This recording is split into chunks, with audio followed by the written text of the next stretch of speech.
474페이지. 계약의 해제와 해지다. 계약의 해제와 해지는 유효한 계약을 소멸시켜버리는 의사표시예요. 유효한 계약을 소멸시키는 의사표시를 뭐라고 한다? 해제와 해지. 그래서 그 해제의 종류에서요, 약정 해제와 법정 해제 두 가지로 나눠지죠. 약정 사유 발생으로 생기는 걸 약정 해제라고 하고, 법률 규정상 생기는 채무 불이행 사유로 생기는 것을 법정 해제라고 그래요. 자, 우리 여기에 475페이지에 2번에 해제 계약이라고 나오죠. 475페이지 해제 계약, 합의 해제라고 나오죠. 이것은 단독 행위가 아니라 계약입니다. 매도인도 매수인도 나 안 팔겠어, 매수인도 안 사겠어 이럽니다. 그러면 우리 없었던 걸로 돌립시다라고 합의하는 거. 이게 바로 해제 계약이라고 그래요. 거기서 밑줄 취할 것은 동그라미 2번만 밑줄 치면 돼요. 자, 민법의 해제에 관한 규정 543조 이하 규정은 적용되지 않는다. 밑줄 치고 두 번째 줄에 손해배상 문제는 발생하지 않으며 세 번째 줄에 금전을 반환할 때 이자를 가산하는 규정은 적용되지 않는다. 그러면 이자를 가산한다는 얘기 안 해도 된다는 얘기? 안 해도 된다. 합의 해제할 때는 이 세 가지 알아놓으시라는 거. 손해배상 청구권 없고 이자를 가산하지 않아도 된다. 오케이? 자, 뒷장이 넘어가서 자, 우리 477페이지 해제권이다. 해제권의 발생. 약정 해제권. 거기 약정 해제권에서요. 3번의 세 번째 줄. 손해배상 청구는 할 수 없다. 손해배상 청구권 없다고 나왔죠? 그 다음에 민법상 해제에 관한 규정이 적용되므로 원상 회복 시 금전에 받은 날부터 이자를 가산해야 한다. 손해배상 청구권은 없지만은 대금은 이자를 가산해서 반환해야 한다는 거. 약정 해제권. 그 다음에 법정 해제권. 이제 시험 문제가 이게 하나 나오죠. 법정 해제권이 나오죠. 자, 그것이 여기서부터 시험 문제가 한 문제가 등장하죠. 법정 해제권은 법률 규정상 해제권이 생기는 건데 어떤 때 생기는 거냐? 채무불이행 사유. 채무불이행 사유로서 법정 해제권이 생기죠. 채무불이행은 이행해야 하는데 이행하지 않는 것이 채무불이행인데 위법행위라고 하는 거죠. 위법행위. 채무불이행 사유에 생기는데 자, 우리 민법에 규정되어 있는 것이 세 가지가 규정되어 있죠. 그 세 가지를 중심으로 공부할 겁니다. 그게 나와요. 그게. 지금 제가 얘기하고자 하는 것이 나와요. 세 가지. 544조가 뭐냐? 이행지체라고 그래요. 자, 채무자가 이행이 가능한데도 이행을 않고 있는 걸 이행지체라고 그래요. 채무자의 귀책 사유로 채무자가 이 잘못이 자기 잘못으로 이행을 않고 있는 것. 이행하지 않는 경우. 이행이 아예 불가능한 것은 이행지체가 아니라 여기 이행불능이라고 그래요. 이행을 하고 싶더라도 이행이 불가능해. 그러면 이행이 가능한데도 이행을 하지 않고 있는 것과는 구별되죠. 여기는 이행하고 싶더라도 이행을 못해. 불이 나버렸어. 다 타버렸어. 이해갑니까? 이건 채무자의 귀책 사유로, 이것도 채무자의 귀책 사유죠. 귀책 사유 있는 후발적 불능이죠. 불이 나버렸어. 이것을 이행불능이라고 해요. 채무자의 귀책 사유가 있는 후발적 불능. 귀책 사유 있는. 그러면 이행지체와는 구별되죠. 그러면 이행지체가 되면은 당신 왜 이행 안 씁니까? 빨리 이행해 주세요라고 상당한 기간을 정해서 최고 해야 해요, 안 해요? 최고. 상당한 기간을 정해서 요청, 독촉장을 보내는 거죠. 촉구장을 보내는 거죠. 이행을 요청하는 내용 증명을 보내는 거죠. 이걸 최고장이라고 그러죠. 근데 그 기간이 지나도록 또 이행을 안 해. 그러면은 계약을 해지할 수 있죠. 최고를 하고 독촉장을 보내고 그래도 이행을 안 하면 해제가 가능하죠. 원칙은 최고 없이 해지하기로 하자. 이러면은 그냥 최고 안고도 해지할 수 있지만 그렇지 않는 한은 원칙은 독촉장 보내야 한다, 안 보내야 한다? 보내야 한다. 이해 갑니까? 그러면 상당한 기간이라는 것은 얼마입니까? 계약 내용에 따라 틀려지죠. 이게 일주일일 수도 있고 한 달일 수도 있고 각각 틀려집니다. 내용에 따라서. 그 다음에 기간을 상당한 기간이 예를 들어서 한 달 정도 기다려줘야 할 기간이 상당한 기간인데 그냥 한 일주일만 기다려주고 나는 해지하겠다 이렇게 해요. 상당한 기간보다 더 상당히 짧은 기간의 최고를 정하는 경우도 있을 수 있죠. 그러면 이행 못할 가능성이 훨씬 더 높잖아. 한 달 정도 기다려줘야 할 사항인데도 일주일 만에 해지한다고 하면 더 이행 못할 염려가 많죠. 그러니까 그런 경우는 최고 효력은 생겨요. 생기지만은 상당한 기간이 지나고 난 다음에 해제가 가능하죠. 한 달이 지나고 난 다음에 해제가 가능하죠. 일주일 지나고 난 다음에 바로 해제할 수 있는 건 아니에요. 최고 효력은 생기지만 독촉했다는 효력은 생겨요. 오케이? 그렇지만 해제는 상당한 기간이 지나고 해제해야 한다. 그런데 여기서 이제 문제가 되는 것은 채무자가 이행할 의무자가 채무자죠. 미리 이행을 거절하는 경우도 있어요, 없어요? 거절. 미리 이행을 거절을 표시했어요. 나 이행 못한다. 나 죽어도 이행 못해. 그러면 이건 이행기를 기다릴 것도 없어. 이행기 전에도. 이행기를 기다린다고 해서 마음을 바꿔먹는 건 아니니까.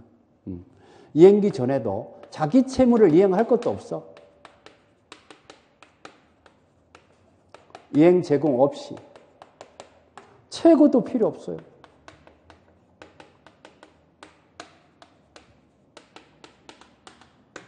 왜 제가 노란으로 쓰는 거 알죠? 시험 문제 잘 나와요. 아주 잘 나와요. 채무자가 미리 이행을 거절했을 때는 이행기를 기다릴 것도 없고 자기 채무 이행 제공할 것도 없어. 최고도 필요 없어. 바로 해제할 수 있어. 자, 그 다음에 545조는 뭐냐? 정기행위 이행지체라고 그래요. 자, 읽어보세요. 여기는 보통 이행지체라고 하고 이건 정기행위 이행지체라고. 정기행위라는 말이 뭔 말이냐? 여러분들 시험 문제 2번이나 이렇게 나왔죠? 똑같이 나왔어요. 결혼식 시작 전까지 화환을 배달하기로 했어. 그래서 50만 원짜리 화려한 꽃으로 장식하는 아주 훌륭한 3단 화환을 결혼식 그 식장 앞에 입구에다가 잘 이렇게 멋있게 비치하려고 화환을 배달하기로 했는데 결혼식이 끝날 때까지도 안 오네, 화환이. 그러면 결혼식 끝나고 난 다음에 화환만 거기다가 치장해갖고 소용이 있어요, 없어요? 그러면 그 기간 내에, 그 기간이 정해진 기간 내에 이행을 못 받으면은 그 후로 이행받아봤자 계약 목적 달성이 불가능한 거. 헛방인 거.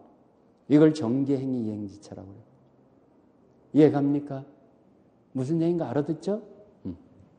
그러면 정기행위 이행지체는 이거 최고해요. 최고가 필요 없어요. 그 후로 이행받아봤자 소용없으니까. 최고 없이 바로 해제할 수 있죠. 지난번에 이렇게 나왔어요. 여러분들 잘 들어보세요. 결혼식 시작 전까지 화환을 배달하기로 계약을 맺었는데 결혼식이 끝날 때까지도 이행되지 않고 있으면은 그 계약은 자동적으로 해제된다. 이렇게 나왔어요. 맞았어요? 틀렸어요? 틀렸죠. 왜? 최고가 필요 없다는 얘기지 해제가 필요 없다는 얘기가 아니에요. 자동적으로 해제되는 게 아니에요. 최고 없이 해제가 가능하다. 이래야 맞죠. 해제해야 해제가 되는 거예요. 최고가 없다고 해서 해제 의사표시도 없는 걸로 알아서는 안 돼요. 해제해. 그걸 아냐물로 해서 그렇게 나왔죠. 자동적으로 해제되는 게 아니에요. 해제하겠다고 해야 해제되는 거예요. 자, 이행불능이다. 이행불능은 자, 후발적 불능이에요. 후발적 불능이니까 이것도 이행기를 기다릴 필요가 없어요. 이행기 전에도. 왜? 그 이행기가 기다려진다고 해서 가능해지는 게 아니야. 그 전에 불능이라고 확정되면은 바로 이행기 전에도 자기 채무 이행 제공할 필요 없어. 이행 제공 없이. 대금을 준다고 해서 목적물이 이행이 가능해지는 건 아니니까. 제공 없이. 최고도 필요 없죠. 없이 해제가 가능하죠. 이게 이행불능이죠. 자, 여러분들 이거 보세요. 지금 채무자가 누구라고 그랬어요? 채무자가 우리가 누구라고 그랬어요? 아까 누구라고 그랬어요? 매도인. 지금 불능 채무자니까 매도인. 매도인의 잘못이 있을 때 이행불능이라고 그래요. 매도인의 잘못이 없으면은 아까 공부했죠. 매도인의 잘못이 없이 후발적 불능은 뭐죠? 지금 갑이 별장을 팔아먹고 난 다음에 불이 났는데 쌍방의 잘못이 없이 불이 난 거 얘기해줬고 그게 채무자 위험부담주의고 을의 잘못, 을이 매수인이에요. 채권자 혹시 책사유로 잘못이 됐을 때 채권자 위험부담주의라고 얘기해줬잖아. 근데 매도인이 잘못해갖고 불이 난 것은 얘기 안 했잖아. 매도인이 잘못해갖고 불이 난 것은 얘기해줬어요. 얘기 없었어요. 없었잖아. 아까 채무자 위험부담은 쌍방의 잘못이 없이 불이 난 거. 그 다음에 채권자의 잘못으로 불이 난 거. 이게 채권자 위험부담주의. 그렇게 두 가지만 따져봤잖아. 그러면 매도인의 잘못으로 불이 날 수도 있잖아. 계약을 맺고 난 다음에 그거에 대해서는 얘기가 없었잖아요. 왜? 그건 위험부담이 아니니까. 매도인의 잘못으로 불이 난 것은 위험부담이 아니니까. 그럼 매도인의 잘못으로 불이 난 게 뭐냐? 바로 이행불능이라는. 그래서 이행불능이니까 아까는 위험부담에서는 누가 계약을 해지하고 손해배상 청구한다 하면 다 틀린 거라고 그랬잖아. 근데 여기는 계약을 해제도 할 수 있고 매도인의 잘못이 있으니까 매수인은 계약을 해지도 할 수 있고 손해배상도 매도인한테 청구할 수 있죠. 오케이? 이제 좀 구별됩니까? 매도인의 잘못이 있이 후발적 불능이 됐을 때 이행불능이라고 그래요. 그럼 매도인의 잘못이 없는 후발적 불능일 때는 위험부담 문제라고 그래요. 위험부담 문제. 알겠죠? 위험부담과 이 이행불능의 경계점을 지금 얘기해 주는 거예요. 구별하라고. 그걸. 자, 이게 핵심이에요. 그러면 잘 들어보세요, 이제. 원래는 원칙은 상당한 기간을 정해서 이행을 독촉장을 보내고 그래도 그때까지도 이행 안 해. 이달 말까지 기다려주겠어 했는데도 이행 안 해. 그러면 해지할 수 있는 거잖아요. 이게 원칙이에요. 근데 최고 없이 바로 해지할 수 있는 것이 여기에서 지금 몇 개예요? 하나. 최고 없이 해지할 수 있죠? 이거 최고가 필요해요? 필요 없어요? 필요 없죠? 여기 최고가 필요해요? 필요 없어요? 이 세 가지가 시험문제 참 잘 나와요. 최고 없이 해지할 수 있는 것이 7가지나 돼요. 그 중에서 이 세 가지 중심으로 나와요. 그 7가지가 어디가 써있냐? 우리 책에. 최고 없이 해지할 수 있는 것이 우리 책에 잘 정리해놨어요. 여기 482페이지 체크 플러스 482페이지 체크 플러스 그 별표해 놓으세요. 최고를 요하지 않는 경우 다 써있죠? 거기에 7가지가 있는데 그 중에서 1번과 4번 이행불능, 그 다음에 아까 저기 정기행위는 안 나왔네? 3번이 나오네. 제가 눈이 침침해갖고 안 보이네요. 1번, 3번, 4번 이 세 개가 그 중에 핵심이라는 얘기예요. 지금 우리 칠판에 써준 거. 오케이? 1번, 3번, 4번이 핵심이죠. 자, 아무튼간 그 7가지 중에서 3가지가 중요하다는 걸 지금 설명하고 있고, 이제 우리 교과서 확인하면서 나갈까요? 478페이지. 보통 이행지체다. 동그라미 1번에 저 제일 위에 써 있는 걸 지금 하얀 글씨를 얘기하려고 그러죠. 보통 이행지체는 채무자가 이행할 수 있는데도 이행을 않고 있는 채무자하고 귀책 사이로 이행지체가 되는 거. 그래서 이거 채무자 귀책 사유로 이행 지체가 되는 건데 상당한 기간을 정해서 네음번 이행 최고를 해야 한다고 써 있죠? 역번에 네음번에 상당한 기간을 정해서 이행 최고 해야 한다. 그다음에 그랜데도 이행을 안 해 이제. 근데 상당한 기간이 제일 밑에 줄에 상당한 기간이 미달되는 최고도 최고 효력은 있으나 상당한 기간이 경과한 후에 해제권이 발생한다 써 있죠? 자, 상당한 기간보다도 짧은 최고를 할지라도 최고 효력은 생긴다, 안 생긴다? 생긴다. 그렇지만 상당한 기간이 경과해야만이 해제가 가능하죠. 지금 479페이지 제일 위에입니다. 479페이지 제일 위에. 자, 그러면 이행 최고는 반드시 일정한 기간을 명시해서 최고해야 한다. 기간을 정하지 않고 최고할 수도 있다. 기간을 정하지 않고 최고할 수도 있다는 거. 그래서 반드시 기간을 명시해서 최고해야 한다 이러면 틀려요. 그 밑에 점에 써 있죠? 그 다음에 C6번 예의적으로 채무자가 미리 이행하지 아니할 의사를 표시할 때는 최고를 요하지 아니한다 이거죠. 채무자가 미리 이행을 거절하는 의사표시를 했어요. 나 이행 못 하겠다. 그러면 최고가 필요하다, 필요 없다? 필요 없다. 최고를 요하지 않는다. 그 다음에 최고 기간 내에 이행하지 않아야죠. 이행하지 않아야 한다. 그러면 여기 디귿번의 여섯 번째 줄에 상대방이 채무 이행을 할 수 없음이 명백해 하는지 여부는 어느 시를 기점으로 판단해야 한다? 계약 해제 시를 기점으로 판단해야 한다. 거기다 색칠해야죠. 이행할 수 있는가 없는가를 판단하는 시점은 어느 시점? 계약 해제 시. 그러면 해제 시까지 기다려야 한다는 얘기죠. 오케이? 그 다음에 정기행위 예로서 이행지체. 정기행위. 이 기간 내에 이행을 못 받으면 그 후로 이행받아봤자 소용없는 거. 뒷장에 넘겨보니까요. 니은번의 두 번째 줄에 최고는 필요하지 않는다. 거기 최고 니은번의 두 번째 줄. 최고는 필요 없다 써있죠? 그 다음에 네 번째 줄. 해제 의사표시는 필요하다. 제일 끝에. 해제 의사표시는 필요하다 써있어요? 안 써있어요? 써있죠. 최고는 필요 없다고 해서 해제 의사표시도 필요 없는 걸로 알지 말라는 얘기죠. 해제 의사표시는 필요하죠. 이행불능이란 해제권이다. 이행불능. 자, 여기 이행불능은 가능하고 이행하고 싶어도 채무자가 이행을 못 하는 거죠. 채무자의 잘못으로서 후발적 불능이 된 거니까. 그러면 1번에요. 여기 1번에 동그라미 1번의 두 번째 줄에 목적물에 가압류가 된 것만 갖고는 이행불능이 되는 건 아니다. 가압류라는 것은 우리 강제집행을 하기 이전에, 그러니까 소송을 제기하기 이전에 미리 그 사람이 채무자의 재산을 은닉한다든가 팔아먹어버리면 안 되니까 그걸 못 팔아먹도록 이렇게 하는 것을 가압류라고 하죠. 본압류하기 전에 강제집행을 하면은 본압류가 들어가는 건데 그 이전에 미리 하는 걸 뭐라고 한다? 가압류. 그럼 가압류가 됐더라도 이 소유권 불능이 되는 건 아니에요. 가압류해놓은 부동산이라 할지라도 매매가 된다 안 된다. 그 매수인에게 이전 등기 할 수 있다 없다? 있다. 그러면 선생님 가압류가 어떤 그러면 작용을 합니까? 잘 들어보세요. 이 아파트에 대해서 A라는 금전 채권자가 돈을 받을 거 있는 채권자가 이 채무자의 이 아파트가 이거 없어지면은 자기 금전 채권이 붕 떠버려요. 그러니까 미리 가압류 해놨어요. 이 아파트에다가. 근데 이 아파트를 을과 매매했어. 이 매매도 유효해. 이 을에게 이전 등기 넘어가. 이전 등기도 유효해. 일단 취득해.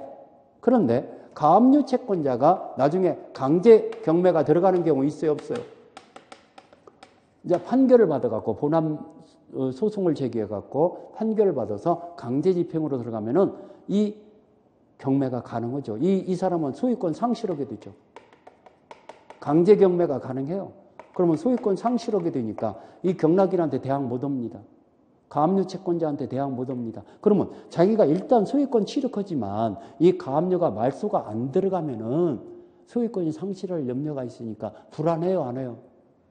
그러면 이 사람은 매도인한테 가압류 말소해 줄 때까지는 나 대금 못 주겠다라고 거절할 수 있어야죠.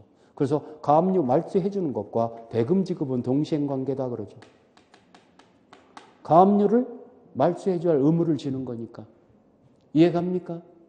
그러면 가압류가 말소가 안 되다 보니까 강제집행으로 소유권이 상실됐으면 어떻게 됩니까? 을은 갑한테 책임을 물어서 대금을 다 돌려받고 손해배상도 청구할 수 있죠. 경락인은 그냥 취득하는 거야. 오케이?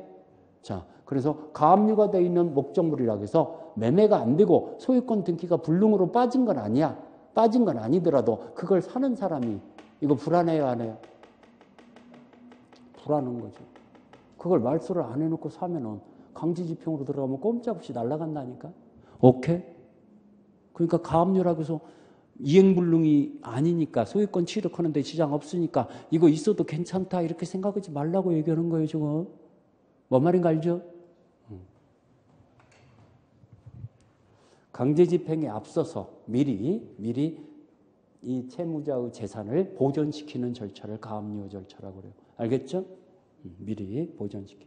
왜 그러냐면 나중에 다 팔아먹고 가압류 안 해놓고 나 몰라라 나 배 째라 해버리는 경우 있잖아. 그러면 A는 갑을 배를 째버려야 해요? 그럴 수 없잖아. 아마 나 돈 하나도 없다 이렇게 해버리는 경우 있잖아. 뭔 얘기인가 알죠? 그래서 그런 것이 필요하다. 여기 이행불능은 동그라미 2번에 두 번째 줄 최고할 필요는 없다. 그 다음에 계약을 해지하기 위해서는 자신의 채무 이행 제공은 필요 없다. 이거. 최고도 필요 없지만 여기 자기의 채무 이행 제공해야 한다. 이행 제공할 필요 없다. 이행 제공 없이 최고 없이 돼야 돼. 그래서 자기 채무 이행 제공 없이 이행기 전에도 해지할 수 있는 건 세상에 딱 두 가지밖에 없어요. 이행불능과 채무자가 미리 이행을 거절한 경우. 이 두 가지밖에 없어요. 알겠죠? 자, 잘 밑에 줄에 이행불능이 매수인의 귀책사유인 경우는 매수인은 해지할 수 없다. 이거 별표해 놓으세요. 시험 문제 무지하게 잘 나와요. 이행불능이 매수인의 귀책사유예요. 자, 이거 보세요. 아까 매도인이, 자, 우리 아까 공부했던 거 얘기합시다. 그 별장을 3억 원에 매매가 됐는데 불이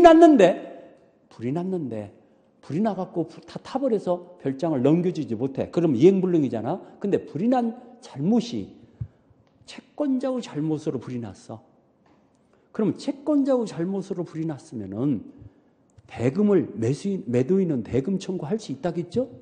별장은 못 넘겨주더라도 채권자가 잘못했으니까. 그러면 채권자가 계약을 해지한다는 것은 대금 안 줬을 때는 줄 필요 없고 줬던 걸 돌려받는다는 얘기거든. 쥐가 잘못해놓고 계약을 해지할 수 없다. 없죠. 당연하게. 채권자 위험부담주의 써놓으세요. 제일 밑에다가. 뭐라고 써놓으라? 채권자 위험부담주의.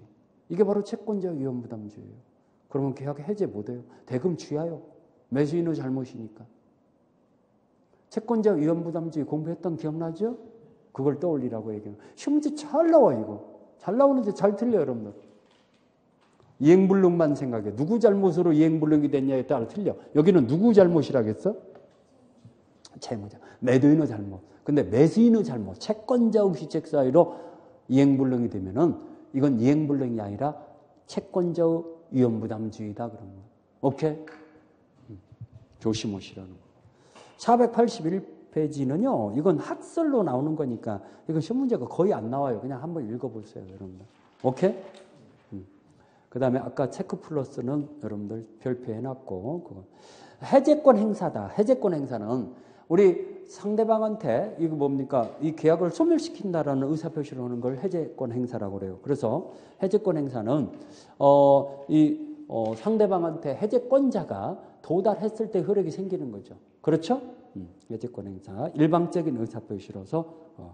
그러면 예를 들어서 여기에 1번의 네 번째 줄에 즉 일정한 기간 내에 이행하지 않으면 당연히 해제된 것으로 한다라는 정지조건부 해제 의사표시는 유효하다는 말이 나오죠. 이게 뭔 말이냐면은 중도금 이행 안 하면은 그냥 번거롭게 최고장 날리고 해제하고 이러지 말고 중도금 불이행이 되면은 바로 그날부로 이 계약은 소멸되는 걸로 하자. 바로 해제 효력이 생기기로 하자. 특약을 맺어놓는 경우 있어요 없어요? 계약서에 아예. 중도금 날짜까지 이행이 안 되면 대금이 이행이 안 되면 이 자동적으로 이 계약은 해제된다. 그러면은 중도금 불이행이 되면은 최고장 날릴 것도 없어. 해제할 것도 없어. 그냥 해제가 돼. 그 날짜에. 그게 바로 일정한 기간 내에 이행이 안 되면은 자동적으로 해제하겠다라고 특약을 맺을 수 있다 없다? 있다. 그러면 해제 의사표시가 필요 없어요. 이걸 정지조건부 해제는 유효하다는. 중도금이 이행할지 안 할지 모르는데 불이행이라는 조건이 성취되면은 바로 해제 효력이 생기는 거죠. 그때부터. 그걸 정지조건부라고 그러죠. 오케이? 자, 그거 얘기했고. 483페이지. 해제권의 불가분성. 이거 별표해 놓으세요. 시험 문제 참 잘 나와요. 불가분성이라는 얘기는 나눌래 나눌 수 없다는 얘기죠. 다수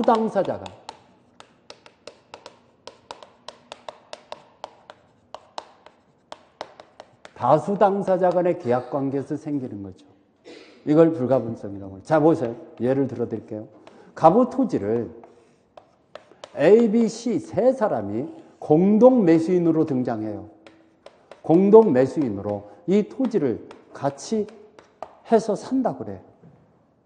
그러면 매수인이 지금 세 사람이죠. 근데 갑이 이행을 안 하면 이쪽에 해제권이 생겨요, 안 생겨요?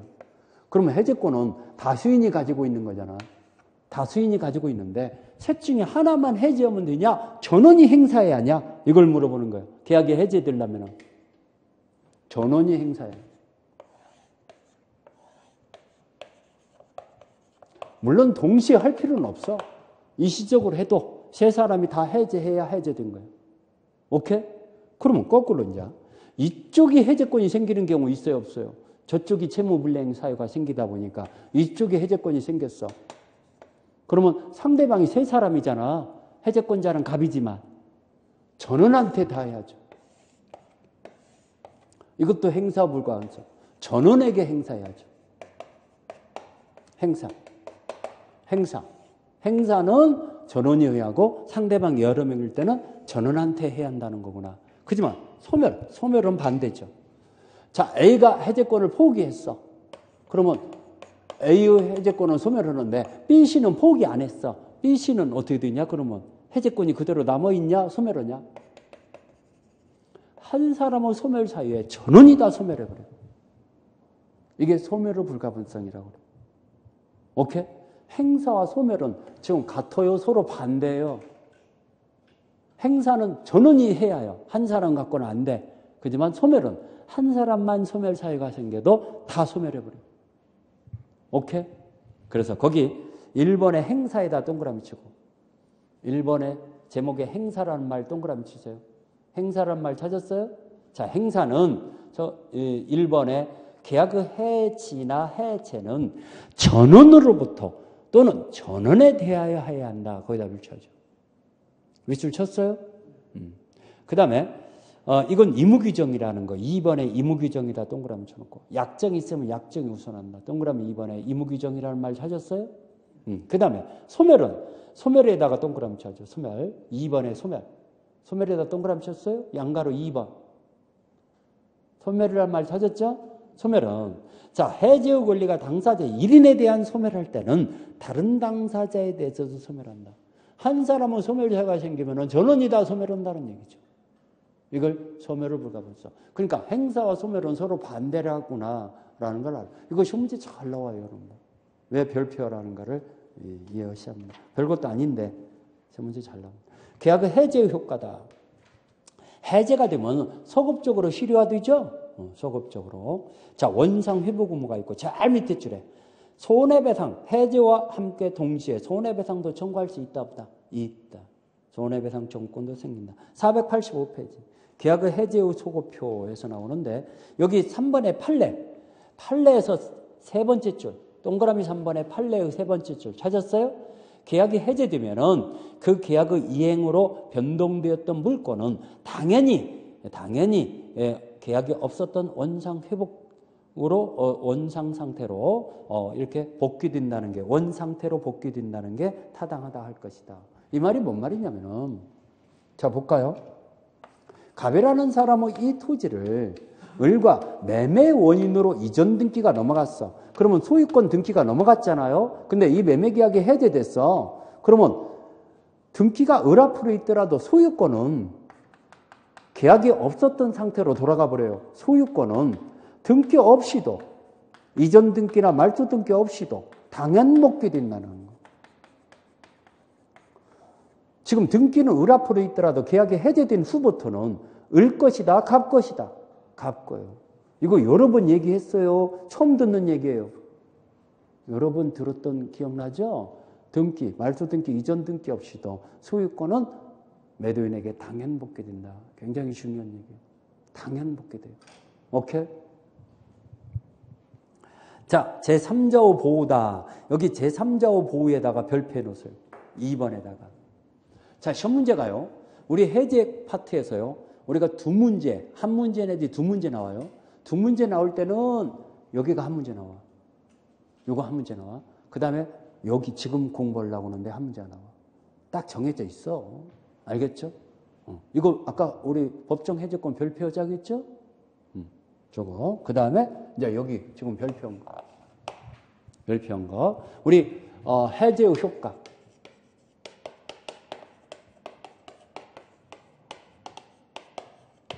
자, 548조를 보니까 계약이 해제되면은 소급적으로 원상 회복 의무가 있다 써 있어요. 소급적으로 처음부터 계약이 맺은 바가 없는 상태로 돌아가 버려요. 그런데 제3의 권리를 침해하지 못한다. 제3자의 보호규정이라고 그래요. 자, 이게 중요하다고 했어요. 제3의 권리를 침해하지 못한다. 그러면 이 제3자는 누구냐? 새로운 이해관계를 맺은 자. 누구다? 새로운 이해관계를 맺은 자 중에서 등기나 인도까지 받은 자, 완전한 권리를 취득한 자를 말한다. 우리 부동산으로 시험 문제 나오니까 등기를 둔 신경 쓰면 되죠. 동사는 인도까지 받은 자, 부동산은 등기를 마친 자. 이 자가 제3자입니다. 자, 두 번째. 그러면 이 제3자는 해제되기 전에는, 해제권 행사되기 전에는 선이든 악이든 해제 사유가 생겼다는 걸 몰랐던 알았던 상관없어요. 제3자가 다 보호가 되죠. 선악의 제3자가. 그지만 해제가 된 후에는 선의만 보호가 돼요. 왜? 해제가 됐다는 걸 알고 있는 사람은 보호해줄 값어치가 없잖아요. 시험 문제는 이 밑에 것으로 나와요. 해제권 행사 후에는 누구만 보호가 된다? 선의만. 자, 세 번째. 자, 그러면 해제가 되면은 이 매도인의 채권 채무, 매수인의 채권 채무 관계가 없어져야 안 없어져요? 이 사람도 토지를 넘겨줄 의무가 없어지고 이 사람도 대금을 주의할 의무가 없어지잖아. 그러면 해제로 소멸되는 계약상의 채권, 계약상의 채권의 양수인 또는 압류 채권자 또는 전부 명령을 받은 전부 채권자, 이런 사람이라든가 아까 얘기했던 제3자를 위한 계약 있잖아. 위한 계약의 수익자. 이 네 사람이 징그럽게 많이 나오죠. 이건 제3자에 해당되지 않는다. 제3자 해당 없다. 제3자 아니다. 자, 이거. 계약상의 채권의 양수인, 압류 채권자, 전부 채권자, 이 수익자는 제3자로 보호가 된다, 안 된다? 안 된다. 엄청 잘 나옵니다. 이게 뭔 얘기인가 모르겠네요. 이건 아까 공부했으니까 알겠는데 이게 뭔 말입니까? 자, 이걸로 예를 들어볼까요? 지금 이 토지를 1억 원의 매매 계약을 맺었어요. 근데 이 매매 계약이 해제되면은 이 대금 채무는 소멸해야 안 해요. 대금 채무. 대금 채권은 대금 채무가 여기 있고 여기 대금 채권이 여기 있잖아요. 그럼 대금 채권이 소멸하니까 을은 안 줘도 되잖아. 줬던 것은 돌려받는 거잖아. 그걸 원상 회복이라고 그래요. 그러면 이 대금 채권을 이 갑이 이 병한테 양도했어. 그러면 이 양수인한테는 주의합니까? 계약이 해제됐는데 토지도 못 받는데 양수인한테는 대금을 주의한다면 이 사람은 제3자죠. 안 줘도 되잖아.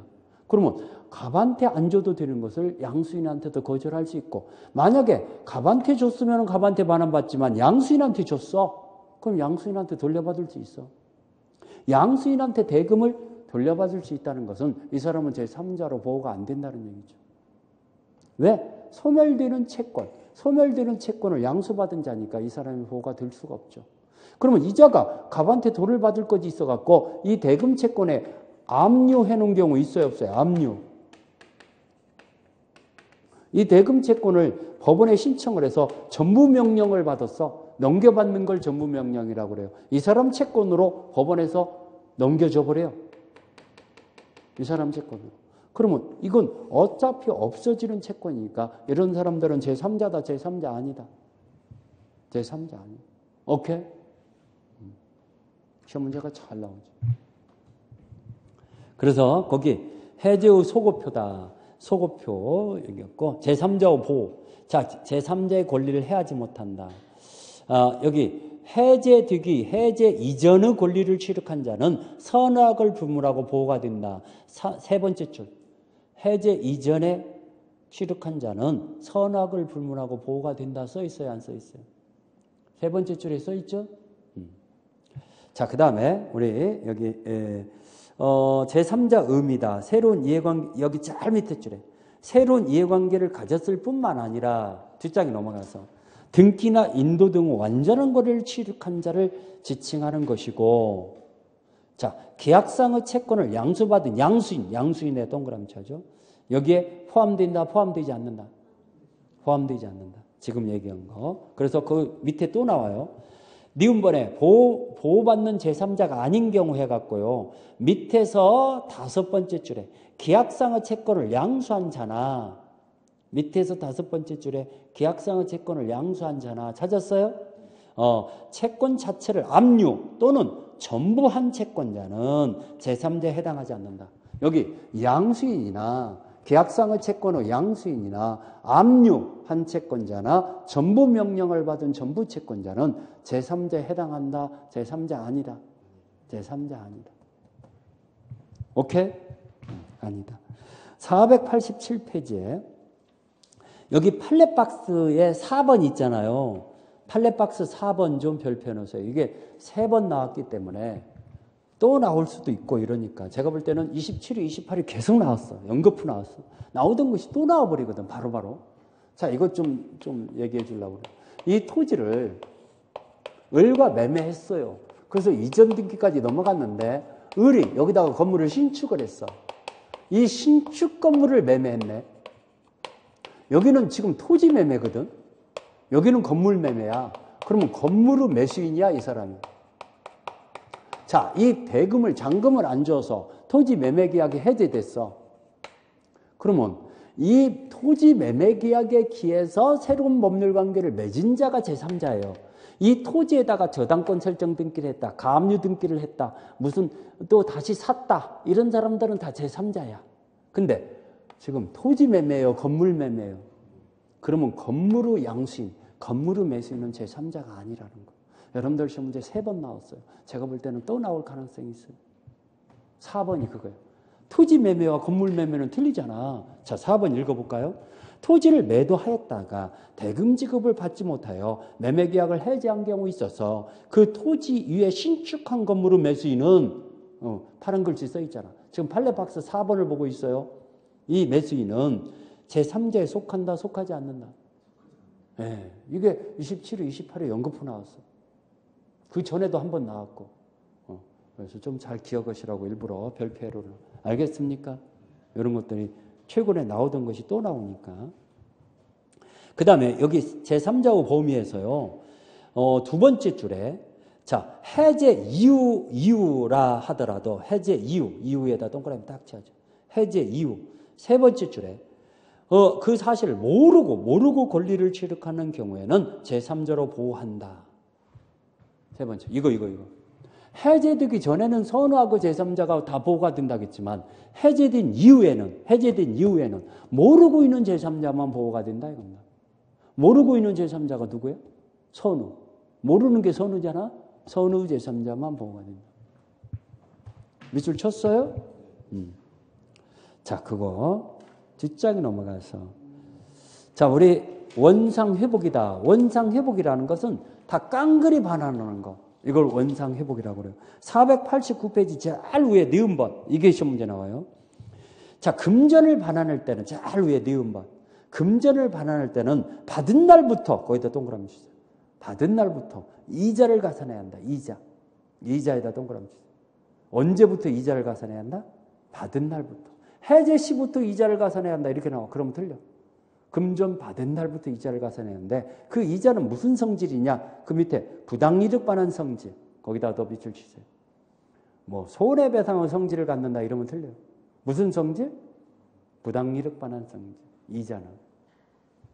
거기 손해배상이 아니다 써 있잖아. 이자는. 그 다음에 4번에 손해배상. 여기 첫 번째 줄. 계약의 해제는 손해배상 청구에 영향을 미치지 아니한다. 거기다 밀치하죠. 그러면 손해배상 청구에 영향을 미치지 않는다는 것은 해제와 함께 원상회복과 함께 손해배상도 같이 한다는 얘기예요. 같이 행사한다는 얘기예요. 함께 행사할 수 있다는 얘기예요. 그 다음에 여기 손해배상은 네 번째 줄에 이행익 배상을 구하는 것이 원칙이지만 네 번째 줄 이행익 배상을 구하는 것이 원칙이지만 상대방이 실익 배상을 구할 수도 있다. 실이익은 아무리 크더라도 이익이익을 넘지 못하거든요. 그러면 이익이익보다는 작은 거니까 작은 걸 선택할 수 있다는 거. 그걸 누가 뭐라고 할 사람 없잖아. 손해배상을 조금 청구한다는데 누가 뭐라고 그래요. 그렇죠? 그래서 실이익배상을 청구할 수도 있어요. 이익이익배상이 원칙이지만. 자, 뒷장에 넘어가서 그래서 여기 5번의 세 번째 줄 원상회복과 손해배상은 무슨 관계? 동시행관계다. 거기에 동시행관계를 인정하고 있다. 미술차죠. 원상회복 그 밑에 손해배상까지도. 손해배상 의무는 무슨 관계? 동시행관계다. 자, 우리 대표 예제 문제, 작년 문제니까 한번 풀어볼까요? 계약의 해지에 관한 설명 중 틀린 것은 매도인의 책임이 있는 사유로 이행불능이 됐어. 이거죠. 이거. 매도인의 규책 사유로 이행불능이 됐어. 이거 물어본 거죠. 이행불능이 됐으면은 매수인은 최고 없이 계약을 해지할 수 있다. 최고 없이 해지할 수 있죠? 1번 맞았잖아요. 2번. 계약이 합의 해제된 경우. 자, 우리 합의 해제는 아까 손해배상 청구권도 없고 대금의 이자를 가산할 의무도 없다고 그랬죠? 손해배상을 청구할 수 없다. 맞았네. 아까 미술 쳤던 기억났죠? 3번. 매도인이 매매계약이 적법하게 해지하더라도 매수인은 차고 이후로 취소할 수 있어요? 없어요? 있죠. 차고 이후로 취소하면은 매수인도 커다란 이익이 돼요. 왜? 계약금 돌려받을 수 있고 손해배상 책임을 안 져도 되고. 그러면은 취소할 수 있다. 3번 맞고. 4번. 계약이 상대방이 수인인 경우 한 사람이 계약을 해지하면은 효력이 없다. 자, 여러 사람이 일 때는 전원이 해야요. 한 사람만 해도 돼요. 행사는 전원한테 해야 한다고 그랬어요. 그러면 여기 여러 명일 때, 상대방 여러 명일 때 전원한테 다 해야지 한 사람한테만 해제해서는 효력이 없죠. 그러면 4번 맞았죠? 5번. 매도인은 다른 약정이 없으면 합의 해제로 받은 금전에 이자를 가산해야 한다. 이자 가산 의무 없다. 아까 손해배상 청구도 없고 이자 가산 의무 없다고 했죠? 다시 한번 확인해 볼까요, 여러분들? 기억이 안 날 수도 있으니까. 아까 미술 쳤는가 안 쳤는가 확인해 볼게요. 여기 합의 해제 제일 앞에 부분. 여기 475페이지 제일 밑에 동그라미 2번. 475페이지 제일 밑에 동그라미 2번에 자, 합의 해제는 해제 계약은 민법의 해제에 관한 규정이 적용되지 않는다. 따라서 손해배상 문제도 발생하지 않으며 대금 반환 시에는 이자를 가산할 규정이 적용이 되지 않는다 써 있잖아. 손해배상 청구권도 안 새기고 이자도 가산하지 않는다는 거. 그걸 아냐몰리에서 또 나왔잖아. 예전에도 몇 번 나왔어 이거. 그래서 밑줄 쳐준 거야. 밑줄 쳐진 것은요. 나올 가능성이 높은 거니까.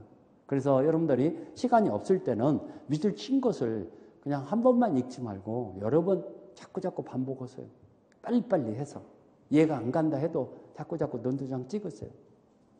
알겠죠? 반복. 자, 이래서 풀어봤고. 계약의 해지는요, 나올 건더기도 없고, 나온다 해도 뭐, 여러분들 틀릴 구석이 없어요. 여기만 493페이지.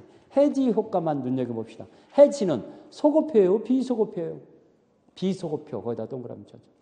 해체는 소고표가 있었잖아요. 해지는 비소고표예요. 그 다음에 해지 기간 해갖고요. 여기에 5번째 줄에 자, 임대차 계약의 기간이 약정이 없을 때는요. 임대인이 해지 통보면 6개월이잖아요.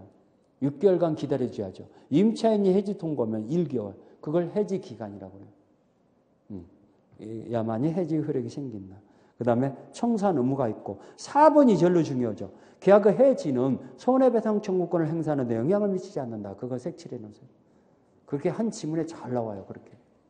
계약의 해지는 손해배상 청구권을 행사하는 데 영향을 미치지 않는다. 미술 쳤어요? 그거. 자, 그러다 보니까 해지가 다 공부했어요.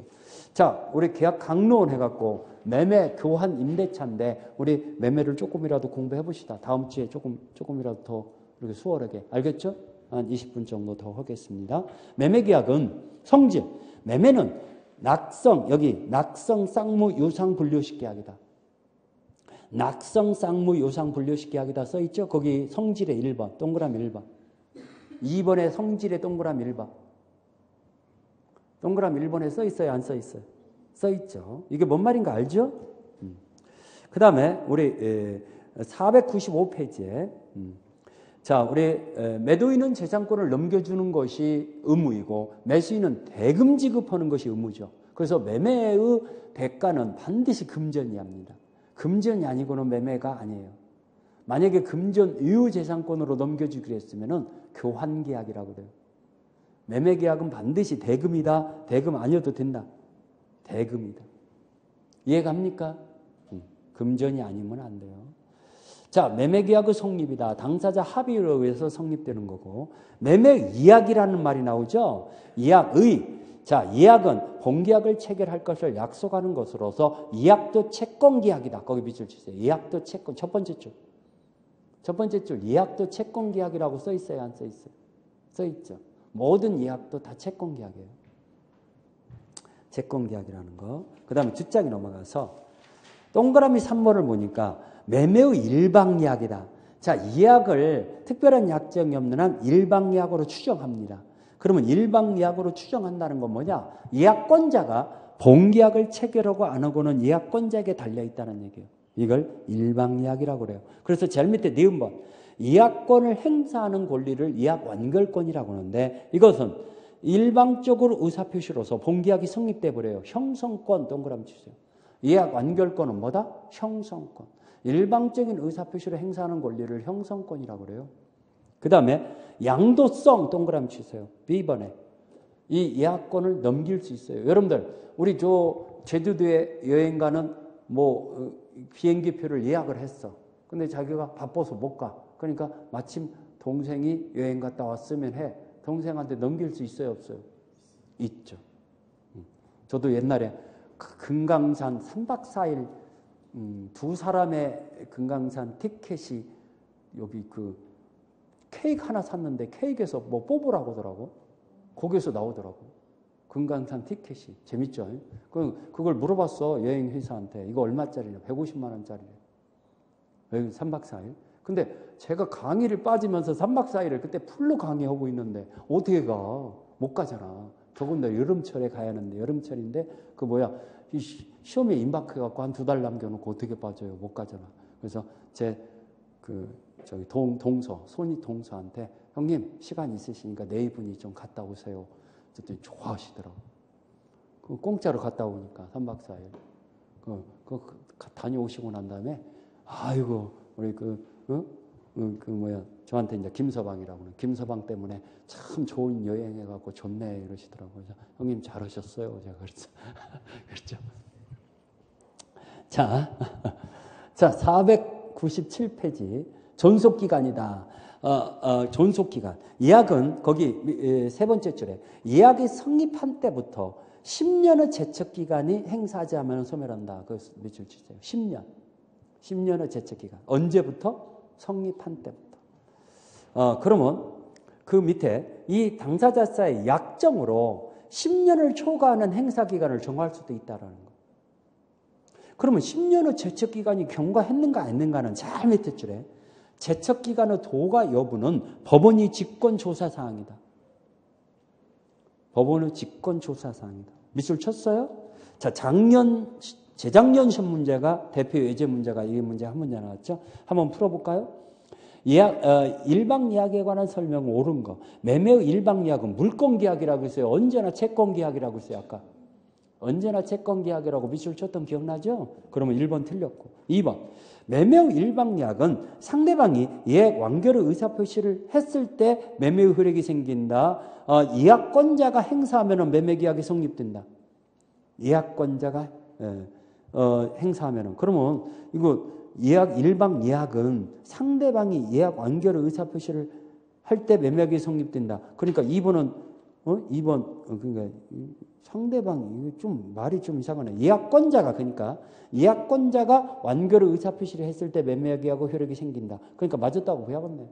그러니까 여기 상대방이라는 게 예약권자라는 얘기예요. 예약권자가. 오케이? 자, 그 다음에 3번. 이 예약 완결권을 기간 내에 행사하지 않은지 여부는 당사자 주장에 관계없이 법원이 직권으로 고려해야 한다고 해서 안 해야 한다고 아까 직권조사사항이라고 밑줄 쳤던 기억나죠? 바로. 그러니까 고려할 수 없다 나왔으니까 3번 틀렸고. 4번. 매매계약이 성립한 이후에 상대방 완결권 행사 전에 목적물을 전부를 멸실되어 이행불능이 되었다면 완결권을 행사할 수 있다? 말도 안 되죠. 이행불능이 됐는데 어떻게 완결권 행사해요?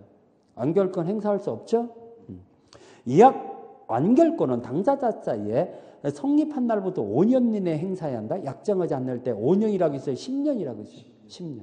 그러면 5번도 틀렸고. 맞은 것은 2번인데 일방 예약은 일방적인 완결의 의사표시를 행사함으로써 바로 본계약이 체결되는 거죠. 이거 그대로 나왔네. 여기 의의 기억 여기 496페이지 기억번에 의의 민법은 매매의 일방 예약은 상대방이 매매를 완결의 의사표시를 했을 때 매매의 효력이 생긴다라고 규정이 돼 있잖아. 그대로 써 있네. 기억번에 의 중간에 매매의 일방 예약에서 거기 동그라미 2번에 기억번 중간에 동그라미 2번에 기억번 의 못 찾아요?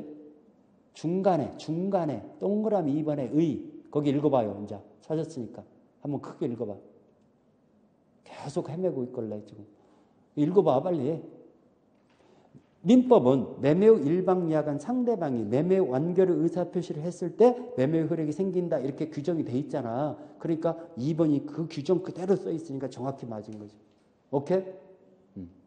예약권자가 일방적인 의사표시를 행사함으로써 매매계약이 성립된다는 얘기예요. 아까 지금 제가 지금 옳은 걸 고르라 했으니까 2번이 정확히 맞은 거예요. 그거 확인해봤잖아. 알겠죠? 자, 계약금이다. 계약금 별표세요. 계약금. 자, 오늘 계약금까지 정리를 해드리고 마무리해야 할 것 같은데 이게 이제 한 문제 나와. 매매계약에서 두 문제 나오거든요. 예약은 드물게 지금 28일 때 나왔는데 어쩌다 한 번 나오는 거고 예약은 뭐 자주 나오는 게 아니에요. 근데 이 계약금 계약은 매년 나오다시피 아주 중요해. 매년 나와. 우리 29일 때도 또 나왔잖아. 계속 나와. 28일 때도 나왔고. 이게 한 문제 나온다고 생각해요.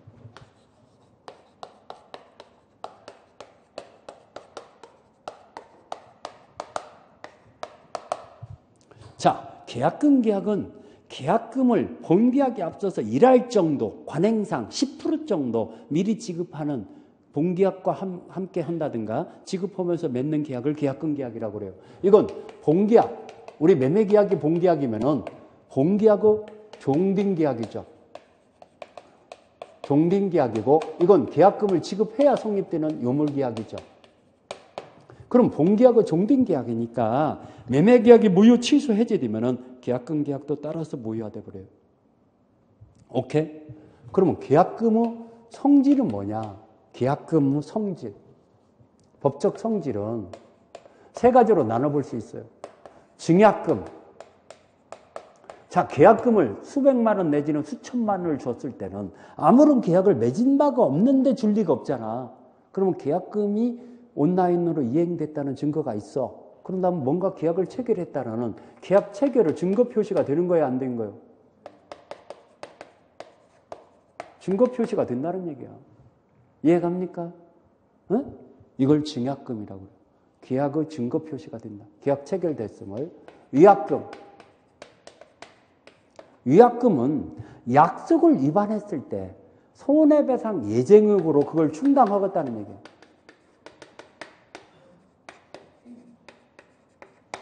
손해배상 예정액으로.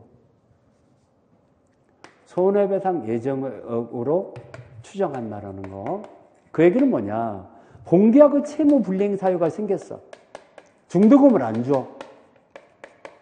그러면 중도금을 안 주면은 채무 불이행 사유로 본계약을 해제해요, 안 해요? 그러면 법정 해제권이 생기잖아. 법정 해제권이 생기는데 이 법정 해제를 하고 별도로 손해배상을 청구해야 하거든. 근데 손해배상을 산정하기가 어렵고 실질적으로 한 달 만에 손해가 발생하지 않는 경우도 많아. 그러면 본계약을 해제했는데 약속을 위반해갖고 해제했는데 그 위반한 자한테 아무것도 청구 못 한다면은 이거 말이 안 되잖아. 그러니까 계약금을 손해배상, 손해가 발생하지 않았더라도 그만큼은 손해배상으로 충당하자. 이걸 위약금 특약이라고 그래요. 이것은 그렇게 특약을 맺지한다. 당사자 간에 특약이 없어도 된다. 없으면 안 돼. 특약을 맺어야. 특약을 맺어야 위약금이에요. 그 얘기가 뭐냐면 잘 들어봐요. 계약금을 걸었는데 본계약 중도금을 안 줘. 그럼 매도인이 이행을 최고하고 그래도 이행을 안 해. 그러면 계약을 해지하잖아. 그런데 아무런 특약이 없어. 특약이 없으면은 본계약이 해제되면은 계약금 계약도 해제된 거거든. 그럼 계약금 계약도 원상 회복해줘야요. 계약금 돌려줘야요. 그리고 별도로 손해배상을 청구해야 한다니까. 계약금을 돌려주고 손해배상을 청구해요. 근데 손해배상이 산정하기 어렵잖아. 또 손해가 발생하지 않는 경우도 있다고 했잖아. 근데 저쪽이 의무를 위반해갖고 계약을 해지했는데 아무런 손해가 없으면 안 되잖아. 그래서 계약금은 네가 의무를 위반하면 내가 몰취하고 내가 매도인이 갖고 내가 의무를 위반하면 배액을 상환한다. 이렇게 명시를 해놓잖아. 우리 계약서에. 그게 바로 위약금 특약이랍니다. 그래서 여러분들 매매계약서를 여러분들 공인중개사 사무실에 가서 매매계약서 한 장만 좀 이렇게 좀 주세요 하면은 한 장 뜯어서 줘. 그거 뜯어서 줘. 거기에 1조 매도인 난, 매도인의 주소, 성명 이렇게 쓰는 거, 2조 매수인 난 쓰는 거, 3조, 4조 해갖고 쭉 해갖고 9조 정도 읽어보면은 매수인이 채무불이행하면 계약금은 몰취하고 매도인이 채무불이행하면 배액을 상환하기로 한다. 글씨가 써 있을 거야. 인쇄된 글씨로. 그게 위약금 특약이라는 얘기예요. 그런 특약이 없으면은 계약금 돌려줘야 하는 거예요. 이해가 합니까?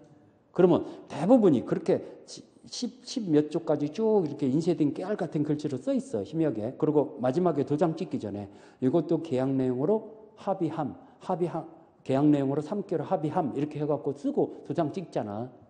요 내용에 다툼이 있을 때는 이거 계약 내용 아니다. 나 그런 거 몰랐다. 안 읽어봤다. 이런 수가 있으니까 그런 식으로 쓰고 도장 찍거든. 대부분. 그게 계약 내용이 된다는 얘기예요. 특약이. 오케이? 이것은 지금 본계약을 채무불이행으로 해제하는 거지.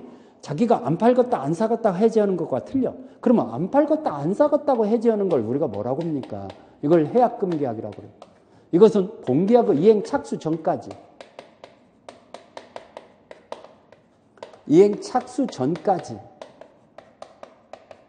양당사자가 양쪽이 다 매도인 매수인 다 해제권을 유보하고 있다. 해제권. 양당사자가 나 미안하지만 안 팔겠어. 안 사겠어라고 가지고 있다 이겁니다.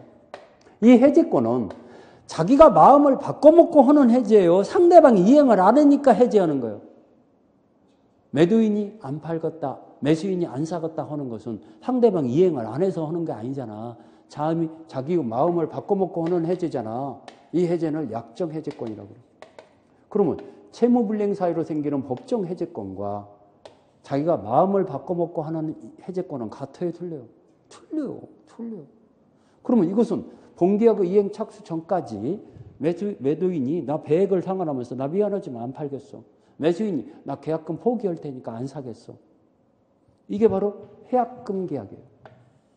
양당사자가 자유롭게 그걸 가지고 있어. 오케이? 이해갑니까? 우리가 일방적으로 이것만 계약금 하면 이것만 생각나잖아. 에? 이게 바로 해약금으로 우리 민법에서는 해약금으로 추정돼요. 그래서 이것은 본계약의 채무불이행 사이에서 이렇게 하기를 하자라고 약정이 있을 때 그렇다는 얘기지. 이건 약정이 없어도 당연히 이렇게 되는 거죠. 특약이 없더라도. 오케이? 뭔 말인가 알아듣습니까? 자, 읽어볼까요? 우리 책에. 계약금. 여기, 지금 성질 해갖고요. 계약금 계약은, 네 번째 줄에, 매매계약의 종딩계약으로, 주계약이 무효 취소 해제되면은 계약금 계약도 당연히 효력을 잃게 된다 써있죠? 그렇죠? 종딩계약. 그 다음에 499페이지. 자, 계약금은, 우리 계약금은 계약금의 종류, 바로 종류로 들어갑시다. 증약금 두 번째 줄에 언제나 증약금의 기능을 가진다. 계약을 체결했다라는 증거 표시가 된다는 얘기예요. 그 다음에 손해배상 예정으로서 위약금, 저거죠. 손해배상의 예정의 위약금은 거기 기억번의 네 번째 줄에 계약금은 별도 특약이 없어도 해약금의 성질을 갖지만 특약이 없는 한 손해배상 예정액의 성질을 갖지는 않는다. 이 손해배상 예정액의 성질을 가지려면 뭐가 있어야 한다? 특약. 당연히 우리가 계약금 계약금은 이걸 얘기하는 거지. 이걸 얘기하는 건 아니다 이겁니다. 손해배상 예정의 성질을 가지고 있으려면 특약이 있어야 한다. 그래서 거기 니은번 별표였어요. 별표였어요. 만일 일방에 대해서만 위약금 특약이 했고 일방에 대해서는 손해배상 예정의 성질을 갖지만은 상대방에 대해서는 인정하지 않는다. 이게 뭔 말입니까? 자, 이거 이기변에 시험 문제 나올 것 같아요. 이게 나올 때가 됐어. 여러분들 시험 문제 안 나왔어. 나올 때가 됐어. 자, 5억 원에 매매계약을 맺으면서 5천만 원을 계약금을 지급했어. 잘 들어보세요. 계약금을 지급했는데 이쪽이 채무불이행 사유가 생기면은 중도금의 불이행 사유가 생기면은 이거 몰취하기로 했어. 매도인이 몰취하기로 했어. 근데 매도인이 채무불이행 사유가 생기면은 이쪽이 채무불이행 사유가 생기면은 어떤 특약이 없어. 이건 특약이 없어. 여기는 특약이 있고 몰취 특약이 있고. 그래서 이제 재밌어. 이쪽이 채무불이행이 아니라 이쪽이 채무불이행 사유가 생겼어. 대금을 다 줬는데도 등기를 못 넘겨줘. 그럴 수 있잖아. 그러면 계약 이거 중도금도 나머지 중금액도 다 줘야지만 계약금 5천만 원만 주면 돼요. 1억 원 플러스해서 1억 원 줘야 한다는 얘기예요. 자, 다시 한번 얘기합니다. 이쪽이 채무불이행 사유가 생기면 5천만 원 포기하기로 했어. 몰취한다는 게 포기한다는 얘기야. 갑이 몰수해서 취득한다는 뜻이야. 그걸 몰취라고 그래. 오케이? 갑이 가져버린다는 얘기야. 그런데 이쪽이 채무불이행하면 어떻게 한다는 특약이 없어. 그러면은 이쪽이 채무불이행 사유가 생겼다고 보자 이겁니다. 그랬을 때 5천만 원만 돌려받아야 하냐? 100을 돌려받아야 하냐? 이걸 물어본 거야. 100을 돌려받아야 해요? 5천만 원 돌려받아야 해요? 100을 돌려받아야 한다면 틀려. 이쪽만 약속을 했고 이쪽은 약속이 없어. 그러면 이 특약은 이쪽에만 적용된다는 얘기. 이 특약은 손해배상 예정액은 이쪽만 적용되고 이쪽은 적용 안 돼. 그러면 5천만 원 돌려받고 별도로 손해배상을 청구하는데 별도로 손해가 발생하지 않는다니까. 우리 법원에서 인정해야 50만 원도 인정 안 해. 오케이? 그러니까 결국은 손해배상 청구 못 해요. 이렇게 됐을 때. 그러면 특약을 맺으려면은 똑같이 맺어야 한다는 얘기예요. 매수인이 채무불이행하면 계약금은 포기하고 매도인이 채무불이행하면 100을 상환해야 한다. 이렇게 특약을 맺어야 해요. 근데 그런 특약을 맺지 않았으면은 상대방에도 똑같이 인정되는 건 아니라는 거. 오케이? 이게 나올 것 같은 예감이 들어서 그래요. 이거 나옵니다. 제 예감을 무시하지 마세요. 이거 나옵니다. 자, 뒷장에 넘어갔어요. 해약금의 추정이다. 해약금. 자, 우리 민법에서는 계약금 계약이다 하면은 뭘로 추정한다? 이걸로 추정해요. 이건 특약이 있을 때만 적용되는 거고 위약금은 해약금으로 추정한다. 그래서 교부자가 매수인이죠. 계약금을 포기하면서 해지할 수 있고 수령자는 501페이지. 수령자는 100을 상환하면서 해지할 수 있죠. 교부자는 매수인은 계약금 포기하면서 나 안 사겠어 할 수 있고 수령자는 매도인은 계약금 100을 상환하면서 나 안 팔겠어라고 할 수 있다는 얘기인데 그러면 여기서 보세요. 제일 밑에 니은번의 끝에 공탁은 필요 없다. 그 밑줄 치세요. 자, 매도인이 100을 상환하면서 안 팔겠다 하는데 매수인이 안 받아가. 자기는 꼭 사고 싶어서. 그러면 그 대금을 100을 공탁해야 하냐? 공탁할 필요는 없냐? 공탁할 필요는 없다는 거예요. 그 다음에 이 디귿번이 28의 기출문제 답이 됐잖아요. 자, 5천만 원의 계약금 중에서 예를 들어서 500만 원만 일부만 주고 다음날 나머지 4,500만 원 주기로 하는 경우도 있어요, 없어요? 근데 매도인이 안 팔겠다고 그래. 4,500만 원 받기 전에. 그러면 받았던 것을 100을 상환해야 하냐? 약정된 금액의 100을 상환해야 하냐? 이게 28의 시험 문제 답이 됐죠. 받았던 금액의 100을 상환하면 된다. 이렇게 나와서 틀렸어. 거기 빛을 취하죠. 실제 교부받은 금액이 아니라 약정된 계약금의 100을 상환해야만이 해지할 수 있다는 거. 그러면 실제 교부받은 금액의 100을 상환했을 때는 해지한다. 해지할 수는 없다. 해지할 수 없다. 그걸 안념을 해서 28의 기출문제 답이 됐죠. 뭔 말인가 알겠죠? 일부만 주고 일부는 나중에 하루 있다가 주기로 할 수도 있잖아, 다음날. 근데 매도인이 그걸 받기 전에 선수 치는 거예요. 나 안 팔겠어. 그러면은 지가 받았던 금액의 배액을 상환한다. 약정된 금액의 배액을 상환해야 한다. 약정된 금액. 해지할 수 있는 시기는 언제냐? 네, 1번. 여기 본계약의 이행 착수 전까지만. 본계약의 이행 착수 전까지만. 그럼 매수인이 중도금을 줬어. 매도인도 해제 못해. 매수인도 해제 못하고. 본계약의 이행 착수 전까지만. 그렇죠? 그러면 제일 밑에 줄에 C번에 제일 밑에 줄에 특별한 사정이 없는 한 이행기 전에도 이행 착수할 수 있다. 중도금 기일이 이걸 보세요. 이거 보세요. 지금 땅값이 막 올라가. 막 금방 하루아침에 2배로 올라가 버려. 근데 중도금 기일을 주고 난 다음에는 매도인이 안 팔겠다고 못 오거든. 근데 중도금 기일이 아직 일주일 남았어. 근데 그때까지 기다려갖고 이거 중도금 주려고 보면 안 팔겠다 하면 헛방이잖아. 그러니까 지금 쏴버려도 돼. 중도금 기일 전에 중도금을 지급해도 돼. 제가 이걸 알려줬더니 우리 수강생이 돈 벌었더라고. 선생님, 제가 선생님한테 배운 것 갖고 써먹어갖고 돈 벌었네요. 그래서 뭔 일이냐고 했더니 5천만 원짜리 땅을 사놨대, 시골 땅을. 근데 이게 자기는 개발되는지도 모르고 그냥 재테크로 5천만 원 있으면 써버리니까 그냥 묻어놓아야겠다 해갖고 땅을 사놨대. 원래 돈이 있으면 써지잖아. 사놨는데 막 이게 개발되는 거야. 그거 어디냐면 동탄 신도시. 그 밑에 그 신도시 개발되기 전에. 근데 강남 북부인들은 그걸 뭔지 알았어. 항상 뭔지 알아. 왜 뭔지 아냐면은 청와대에 근무하는 사람들은 다 거기 부인들이니까. 알겠죠?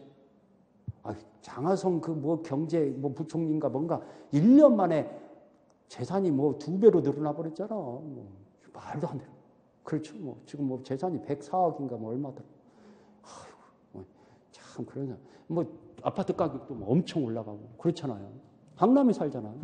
아무튼 어떻게든지 알잖아. 이렇게 알게 돼갖고 그 사람들이 막 휩쓸고 다녀버려요. 그냥 막 버스로 그냥 다닌대요. 자가용으로 다니는 게 아니라 무조건 2배 줄 테니까 나한테 팔아라 이런 거야. 몇 배 투견을 먹으니까 그런 거지. 세상에 그런 나라가 어디가 있어. 제가 볼 때는 그냥 그러면 안 되거든요. 오케이? 서민들이 근력이 상실되고 내가 이것만 얘기하면 입에 거품 물린다 보니까 아무튼 그러는데 실제로 그런 일이 있었어. 우리 수강생이 안 판다고 할 가능성이 높네. 이제 매도인이 그러면 500만 원밖에 계약금 안 걸었는데 1000만 원 받으면서 안 팔다고 하면 자기만 깎아보잖아. 벌써 2배로 올랐는데. 그러니까 계약 중도금 준다는 날짜가 아직 일주일 남았어. 일요일 날인데 못 참겠더래. 막 불안해서 그냥 인터넷 뱅킹으로 인터넷으로 보낸다고 했으니까 인터넷 뱅킹으로 그냥 쏴버렸대. 그냥 그러고 난 다음에 매도인이 안 판다고 하더래. 중도금 줬다고 지금 메시지 중도금 이행했다고 메시지 문자로 넣었거든. 그러니까 매도인이 어디 가서 알아보니까 안 된다고. 이미 중도금 지급했으면은 안 판다고 못 온다고. 그래서 자기가 이행받았는데 6개월 딱 지나니까 6배로 떼어버린 거예요. 3억 원 됐다고. 지금 현재 3억 원 받으면 눈 감고 팝니다. 이러더라고. 5천만 원, 6개월 만에 5천만 원 어떻게 3억 원으로 튀겨. 제대로 재테크 한 거죠. 6개월 만에. 알겠죠? 자, 아무튼 502페이지. 저기 D번에 우리 부동산 거래 신고에 관한 법률에서 토지거래 허가지역이 있잖아. 제일 위에 D번에.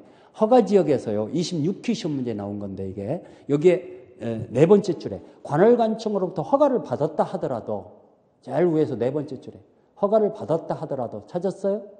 관할관청으로부터 허가를 받았더라도 이건 이행착수라고 볼 수 없기 때문에 매도인은 계약금 배액을 상환하면서 해지할 수 있다는 거. 이게 26기 시험 문제 답이죠. 이렇게 나왔어요. 쌍방이 협력하에 허가를 받은 후에는 이행착수에 해당되므로 이 매도인은 배액을 상환하면서 계약을 해지할 수 없다. 이렇게 나왔어. 맞았어요? 틀렸어요? 틀렸죠. 그게 답이 됐죠. 이행착수가 아니에요. 허가를 받았다 하더라도.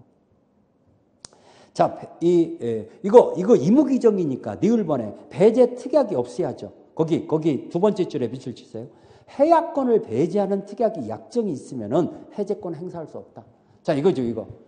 양당사자 해제권을 가지고 있는 것이 본계약 착수 전까지 가지고 있는 게 해약금 계약이라고 그랬어. 근데 우리 계약을 맺은 이후부터 마음 변하는 거 없기를 합시다. 끝까지 갑니다. 안 팔겠다, 안 사겠다, 없기를 합시다. 그러면 해제 못 합니다. 그 특약이 있으면 특약이 우선합니다. 그럼 계약금 계약에 관한 규정은 의무규정, 강행규정, 의무규정. 의무규정이란 얘기예요. 그 다음에 해제 효과다. 여기 기억본의 네 번째 줄. 원상 회복 문제는 발생하지 않는다. 색칠하세요. 이거 진하게 색칠하세요. 그 다음에 그 밑에 여섯 번째 줄에 손해배상 문제도 발생하지 않는다. 이 두 가지가요. 계약금 계약에 물어볼 때 꼭 나와요. 안 나올 데가 없어요. 이거. 그 밑에 원상 회복 의무 없고 또 손해배상 문제 있다 없다.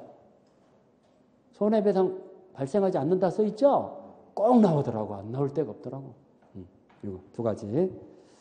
자, 우리 그 문제 29위 문제도 또 나왔잖아요. 이렇게 계속. 이것만 마지막 풀어보고 마무리할까요? 오늘 공부는 여기까지니까. 풀어보는 걸로 해서 마무리하겠습니다. 갑은 자신의 X토지의 부동산에 대해서 매매대금을 3억 원, 계약금은 3천만으로 계약을 체결했다. 틀린 거. 1번. 을이 계약금 전부를 지급하지 않으면 계약은 성립하지 않는다. 계약금 계약은 성립하지 않는다. 그렇죠. 요물계약이니까 계약금을 지급해야 성립된다고 했어요. 안 돼도 된다고 했어요. 실천계약이라고 했어요. 이행이 돼야 성립돼요. 요물계약으로. 그러니까 1번 맞았죠? 2번. 을이 계약금을 지급하였더라도 정당한 사유 없이 잔금 지급을 지체할 때는 갑은 손해배상을 청구할 수 있다.